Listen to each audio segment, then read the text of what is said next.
Hello.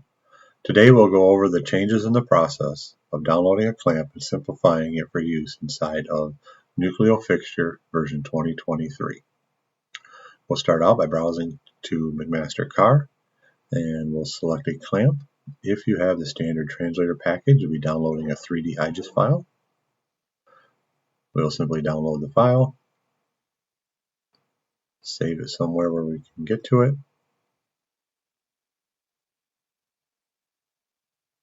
and then we go back into Nucleo. Once in Nucleo, we just use the simple CAD import box,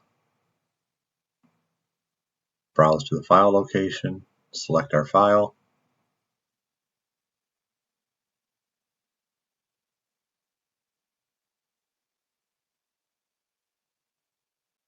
and then import in the clamp.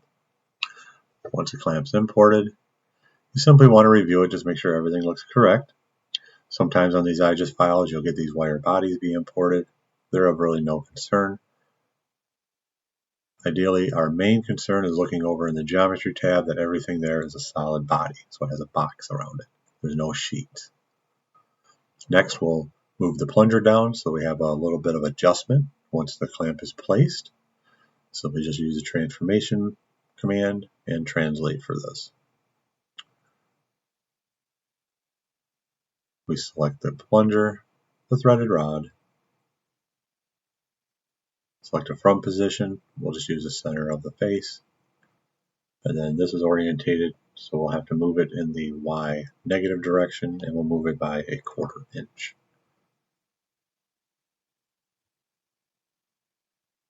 Okay, so now once the clamp is placed, you'll have about 1/4 inch of adjustment there as needed. If you need any more, you can simply just raise it up inside of the Nucleo Wizard once it's placed.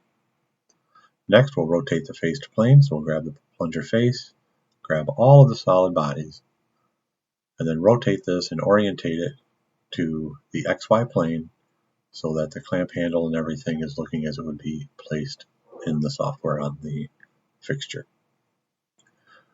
Once we're in this orientation, next, we will be hiding off the clamp base and then looking to put all the rest of the bodies into one solid body, if possible.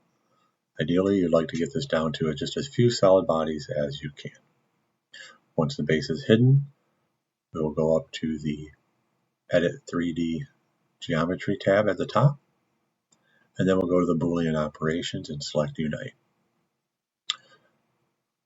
We'll select all of the solid bodies, and we'll see.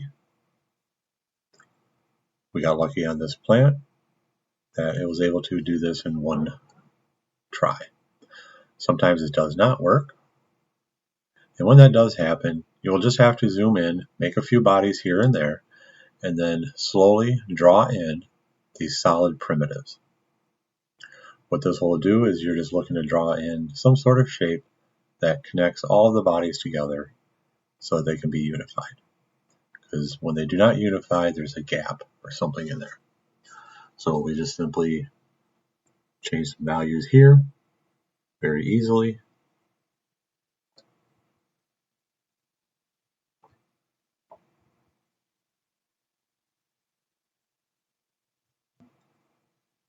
And then we'll just simply adjust it now that it's large enough so that it does hit all of the items that we want to hit.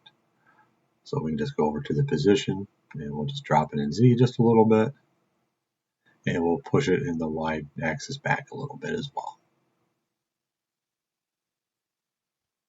There we go. As you can see, we're intersecting everything nicely. So now we'll go to create. Once it's created, we can go back to the Edit 3D Geometry, run the Boolean command again, and Unite, and then see if this works. This process may have to be repeated a few times, and you may end up having more than 2 solid bodies, possibly 3 or 4. I try to keep it limited to as few as possible, but you do have to stop at some point. Now that the clamp has been solidified and simplified, we will export this out using Data Exchange as our parasolid body that we can import into Nucleo.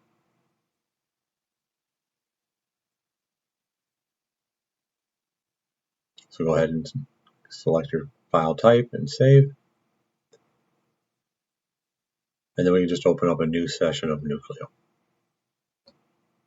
Once we have a new, now we use the actual clamp command. Once the command is open, we insert the parasolid file like a standard clamp would be inserted. Browse to the library that this was saved at. Select our part.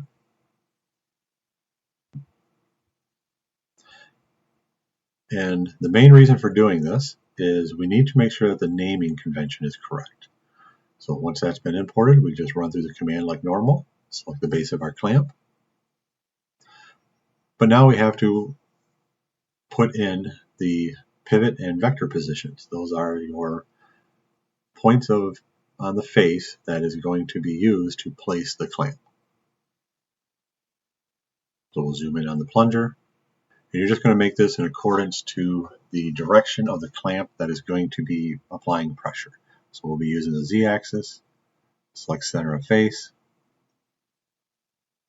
and you can see now we have two small bodies being made. The default size of the bodies and the space and the distance between is usually sufficient. From this point, we will add in the screw holes. We'll start by putting in screw holes that are the same size as the clamp holes. So we can just browse up, take a look.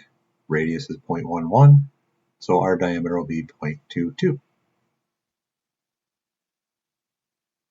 From here, we do the add from center point. Make sure we are in the center of snap mode, and then select the center of our holes.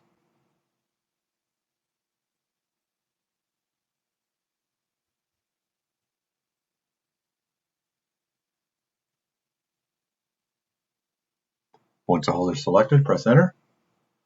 And now you have a clamp that has the position for placement, the screw holes, so it knows what size to put in the top plate, and now we'll save it. So we automatically just do a save to disk and then re-import very quickly. And now you give it your own special name for the clamp so that you know what it is when you select it out of the library. If you use our clamps that we send you, it's going to be the part number, and then HT for holding toggle, PT for push toggle, and then the last ones are the type of holes, whereas TH is for through holes. Select the folder to save this in, and the command restart, we select the base of the clamp, and then if this is the only clamp that you need, you can simply hit done, and then done again, and then open up your fixture and insert the clamp like you normally would. But I like to at least make 3 versions of the clamp, one with through holes, one with tapped holes, and one with no holes. So to do this, you just go back into the additional properties, remove out the cylinders of the holes that are currently there, enter in the new diameter for the tapped hole, we'll say it's a 156, create the center point,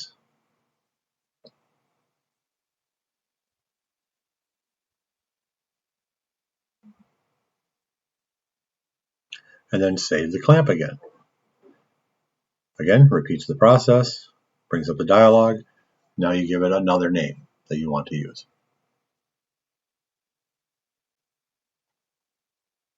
TP for tapped hole.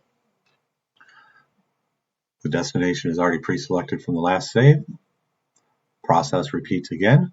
Select the base. Only this time, we'll go back into additional properties, and all we're going to do is remove out the 4 holes.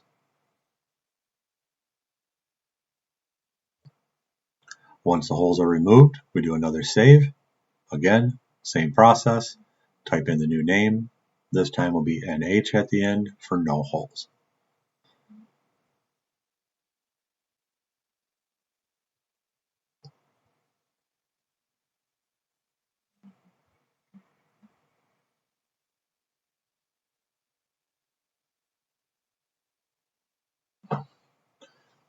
Now that the process is done and you have all 3 of your clamps, you can hit done again, and then you'll go into the fixture that you are working on and be able to import these clamps in using the standard clamp method. Should you need any assistance or have any other questions, please reach out to us at OptiSolutions at our support email at support@OptiSolutionsUSA.com. Thank you and have a good day.